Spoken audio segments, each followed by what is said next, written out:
نحمده ونصلي على رسوله الكريم أما بعد فأعوذ بالله من الشيطان الرجيم بسم الله الرحمن الرحيم رب اشرح لي صدري ويسر لي أمري واحلل عقدة من لساني يفقهوا قولي رب زدني علما اللهم فقهنا في الدين اللهم ارزقني التفكر والتدبر بما يتلوه لساني من كتابك والفهم له والمعرفة بمعانيه والنظر في عجائبه والأمل بذلك ما بقيت إنك على كل شيء قدير رب ارحمهما كما ربياني صغيرا اللهم حاسبني حسابا يسيرا ربي أوزيني أن أشكر نعمتك التي أنعمت علي وعلى والدي وأن أعمل صالحا ترضاه وأصلح لي في ذريتي إني تبت إليك وإني من المسلمين آمين یا رب العالمین۔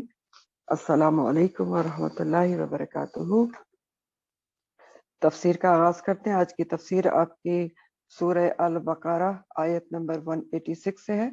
البقرہ 186 بہت خوبصورت آیت ہے جس سے آغاز ہے آج کی تفسیر کا۔ بہت ریناؤنڈ آیت ہے قرآن کی اور خوبصورت ترین آیت ہے۔ وَإِذَا سَأَلَكَ عِبَادِي أَنِّي فَإِنِّي قَرِيبٌ أُجِيبُ دَعْوَةَ الدَّاعِ إِذَا دَعَانِ فَلْيَسْتَجِيبُوا لِي وَلْيُؤْمِنُوا بِي لَعَلَّهُمْ يَرْشُدُونَ۔ وَإِذَا سَأَلَكَ عِبَادِي أَنِّي فَإِنِّي قَرِيبٌ، اور جب سوال کریں آپ سے، نبی کریم صلی اللہ علیہ وسلم سے خطاب ہے، عبادی میرے بندے میرے بارے میں، فَإِنِّي تو ان کو بتا دیں کہ بے شک میں قریب ہوں، اجیبو میں جواب دیتا ہوں۔ اجیبو کا لفظ جواب سے ہے، جیم و بے، اور اس کے معنی جواب دینا اور قبول کرنا دونوں ہوتے ہیں۔ جواب دیتا ہوں دعوتا، دعویٰ پکار کا، دعا کا، الداعی پکارنے والے کی، اذا جب دعانی وہ پکارتا ہے مجھ کو، تو بندوں کو بھی کیا چاہیے؟ فَلْيَسْتَجِيبُوا، بس چاہیے کہ وہ بات مانے، بات کو قبول کریں، لی میرے لیے۔ فَلْيَسْتَجِيبُوا کا روٹ بھی جواب ہے، جیم و بے، اور فا تو کے لیے لام جو ہے وہ لام امر ہے کہ بس ایسا کرنا ہی چاہیے، اور سین تا میں ایک چاہنے کے مفہوم پائے جاتے ہیں کہ بندوں کو یہ چاہنا ہی چاہیے کہ وہ میری بات مانے، میری بات کا جواب دیں۔ اور کیا کرنا چاہیے؟ وَلْيُؤْمِنُوا، اور چاہیے کہ وہ ایمان لائیں، بھی میرے ساتھ۔ یہ سب کچھ کیوں کریں؟ لعلہم یرشدون، تاکہ وہ رشد پا جائیں، ہدایت پا جائیں۔ تو اب ہم تو پڑھ رہے تھے روزے کے احکامات، اس کے عین درمیان میں دعا کی بات آ رہی ہے۔ تو کیوں آ رہی ہے روزے کے احکامات کے درمیان میں دعا کی بات؟ کیونکہ دعا اور رمضان کا گہرا تعلق ہے۔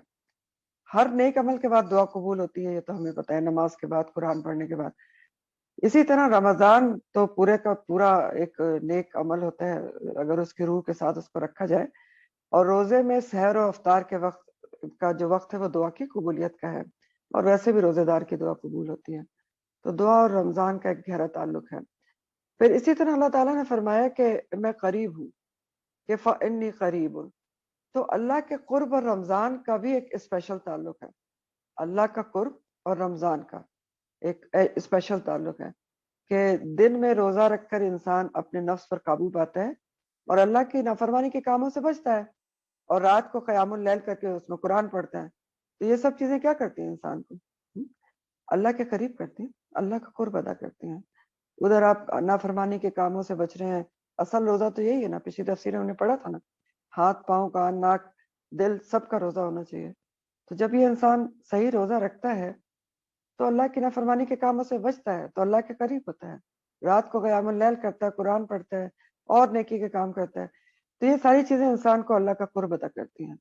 تو روزے کے احکامات کے درمیان یہ آیت لانے کی ایک وجہ یہ بھی ہو سکتی ہے نا کہ کسی کے دل میں یہ خیال نہ ہے کہ رمضان اگر گزر گیا تو جو اللہ کا قرب ملا تھا، قربت الہی پیدا ہوئی تھی، وہ اب کم ہو جائے گی، وہ تو صرف رمضان میں تھی۔